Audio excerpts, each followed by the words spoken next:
बिस्मिल्लाहिर्रहमानिर्रहीम। Prolactin hormone की ज़्यादती, high prolactin level. Prolactin hormone की ज़्यादती आपको इनफर्टिलिटी की तरफ लेके जा सकती है। क्या आप प्रोलैक्टिन की ज़्यादती की अलामात अपने अंदर महसूस करती हैं? अलामात और वजूहात को जानने के लिए वीडियो को आखिर तक लाजमी देखिएगा। अस्सलाम वालेकुम नाजरीन, उम्मीद करती हूँ आप सब खैरियत से होंगे। नाजरीन, आज मैं बात करूंगी औरतों में प्रोलैक्टिन लेवल हाई क्यों होता है, इसकी अलामात क्या हैं, ये औरतों पर कैसे असरात छोड़ता है, साथ ही ये कि इसका हर्बल तरीक़े इलाज क्या है। नाजरीन, अनमैरिड फीमेल के अंदर प्रोलैक्टिन लेवल की normal range less than 25 nanogram पर मिलीलीटर होती है और वो ख़वातीन जो प्रेग्नेंट हैं या ब्रेस्ट फीडिंग करवा रही हैं उनके अंदर 80 to 400 नैनोग्राम पर मिलीलीटर नॉर्मल रेंज है। अगर प्रोलैक्टिन लेवल 30 से लेकर 200 नैनोग्राम पर मिलीलीटर तक आ रहा है तो उसे हाई प्रोलैक्टिन लेवल कहा जाता है। इसका ट्रीटमेंट करवाना बहुत ही ज़्यादा ज़रूरी है। अब कुछ वजूहात का जिक्र करती चलूँ।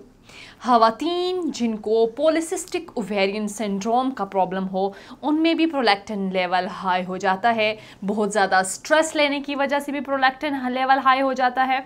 इसके अलावा वो इस वजह से हाइपोथायराइडिज्म में प्रॉब्लम आता है और कुछ ऐसी मेडिकेशंस हैं जिनके साइड इफ़ेक्ट की वजह से प्रोलैक्टिन लेवल हाई हो जाता है और वो लोग एस्ट्रोजन थेरेपी पर होते हैं उनमें भी प्रोलैक्टिन लेवल हाई हो जाता है। उसके साथ वो ख़वातीन जो वॉमिटिंग की मेडिसिन लेती हैं या वो ख़वातीन जो हाई ब्लड प्रेशर की मेडिसिन लेती हैं उनका भी प्रोलैक्टिन लेवल हाई हो जाता है। उसके अलावा वो ख़वातीन जो एंटी डिप्रेसेंट्स लेती हैं या हाई प्रोटीन डाइट लेती हैं उनके अंदर भी प्रोलैक्टिन लेवल हाई हो जाता है। अब मैं औरतों में हाई प्रोलैक्टिन लेवल की अलामात के बारे में बताती चलूँ। ख़वातीन में पहली अलामत ये ज़ाहिर होती है कि उनमें इनफर्टिलिटी प्रॉब्लम आता है। हाई प्रोलैक्टिन लेवल ओव्यूलेशन को रोकता है। High prolactin level FSH hormone को कम कर देता है जिसकी वजह से एग प्रॉपर्ली मैच्योर नहीं होता और ओव्यूलेशन नहीं होती या डिले हो जाती है। ओव्यूलेशन ना होने की वजह से ही पीरियड्स इरेगुलर हो जाते हैं और पीरियड्स मिस्ड होते हैं। प्रोलैक्टिन लेवल हाई होने से चांसेस ऑफ मिसकैरेजेस बढ़ जाते हैं और ये इस वजह से होता है कि हाई प्रोलैक्टिन औरतों में ना सिर्फ एस्ट्रोजन को कम करता है बल्कि प्रोजेस्टेरोन लेवल को कम कर देता है। ओव्यूलेशन के बाद वाले टाइम में अगर प्रोजेस्टेरोन कम बनेगा तो इसका मतलब है कि बच्चा औरत की यूट्रस के वॉल के साथ प्रॉपर्ली अटैच नहीं होगा, यानी कि प्रॉपर्ली इम्प्लांटेशन नहीं होगी और इस कंडीशन में पीरियड्स हो जाते हैं। इसके अलावा प्रोलैक्टिन लेवल हाई होने की वजह से गैर ज़रूरी बाल आ सकते हैं और वजाइनल ड्राइनेस हो सकता है। नाजरीन, इसकी अलामात और वजूहात को जानने के बाद इस मसले के हल के लिए हर्बल इलाज के बारे में बताती चलूँ। ख़वातीन के इन तमाम मसाइल को मद्देनज़र रखते हुए तासीर दवाखाने के माहिरीन डॉक्टर्स, लेडी डॉक्टर्स, फार्मासिस्ट और साइंटिस्ट ने बेऔलादी के मशहूर रूहानी मौलज हकीम डॉक्टर तारिक महमूद तासीर की ज़ेर सरप्रस्त मुख्तलिफ किस्म की जड़ी बूटियों पर तहकीक और रिसर्च के बाद प्रोलैक्टिन लेवल का हाई हो जाना जैसे मसाइल के खात्मे के लिए बेहतरीन हर्बल इलाज मुतारफ़ कराया।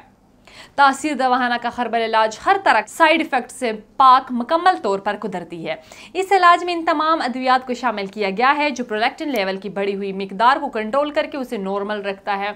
यह ख़वातीन में एस्ट्रोजन और प्रोजेस्टेरोन हार्मोन की कमी को पूरा करके यूट्रस की वॉल को स्ट्रॉन्ग रखता है जिससे मिसकैरेज के चांसेस ख़त्म हो जाते हैं। औरत की प्रेगनेंसी एंड तक जाती है। तासीर दवाखाना का हर्बल और बेज़र इलाज ख़वातीन में एफएसएच की कमी को पूरा करके पीरियड्स की कमी को पूरा करके रेगुलर करता है जिससे एग मैच्योर होता है और ओव्यूलेशन भी प्रॉपर्ली होती है। ये इलाज प्रोलैक्टिन लेवल को नॉर्मल करके एबनॉर्मल बॉडी हेयर को ख़त्म करता है, साथ ही वजाइनल ड्राइनेस का भी खात्मा करता है। इसमें वो तमाम अद्वियात मरकब की गई हैं जो औरत को इंटरनली एक्सटर्नली सेहतमंद बनाती हैं। माँ और बच्चे की सेहत भी बरकरार रहती है। बहुत सी ख़वातीन तासीर दवाखाने से इलाज करवा कर सेहतमंद, खुशहाल और पुरसकून ज़िंदगी बसर कर रही हैं। तमाम ख़वातीन जो ज़नाना बांझपन से मुतल्लिक़ किसी भी मसले का शिकार हैं वो एक बार तासीर दवाखाना का हर्बल इलाज ज़रूर आजमाएं। अब मैं बताती चलूँ कि प्रोलैक्टिन लेवल को चेक करने के लिए टेस्ट कैसे करवाना है। रात को कुछ भी नहीं खाना, सुबह फिर प्रोलैक्टिन टेस्ट के लिए आपने हॉस्पिटल जाना है। इसके अलावा कोई भी हेवी एक्सरसाइज करने के बाद टेस्ट नहीं करवाना। ओव्यूलेशन से पहले ये टेस्ट करवाना है, क्योंकि ओव्यूलेशन के बाद कुदरती तौर पर प्रोलैक्टिन जो लेवल होता है वो हाई होता है। इन तमाम कंडीशंस को सामने रखते हुए अपना प्रोलैक्टिन लेवल का टेस्ट करवाएं। अब मैं कुछ हदायत देना चाहूँगी जो प्रोलैक्टिन लेवल को नॉर्मल रखने में मददगार साबित हो सकती हैं। तो सबसे पहले खजूर, खुबानी, मेथी दाना, सौंफ का इस्तेमाल तर्क कर दें। इसके अलावा फास्ट फूड, कोल्ड ड्रिंक्स, तेज़ मसाले वाली चीज़ें अवॉइड करें। खाने में जिंक से भरे खानों का इस्तेमाल करें, जैसे कि चिकन, बीफ, बीन्स, बादाम वगैरह। इसके अलावा विटामिन B6 वाली ग़िज़ाओं का इस्तेमाल करें। विटामिन B6 केले में मौजूद होता है और ग्रीन लीव्स वेजिटेबल में भी होता है। इन तमाम चीज़ों का इस्तेमाल ऐसी तमाम ख़वातीन जो किसी ऐसे मसले का शिकार हैं, वो किसी भी वजह से बांझपन का शिकार हैं, तो आज ही अपनी अपॉइंटमेंट लेके तासीर दवाखाना तशरीफ़ लाएँ। अपने मसाइल से छुटकारा पाकर ज़िंदगी पुरसुकून तरह से गुजारें, औलाद जैसी नेमत हासिल करें। इसके मुतालिक मज़ीद मालूमात और रहनुमाई के लिए हमारे यूट्यूब चैनल तासीर दवाखाना विजिट कीजिएगा। नेक्स्ट वीडियो में एक नए टॉपिक के साथ दोबारा आपकी खिदमत में हाजिर होंगी। तब तक के लिए मुझे दीजिएगा इजाज़त। खुदा हाफ़िज़।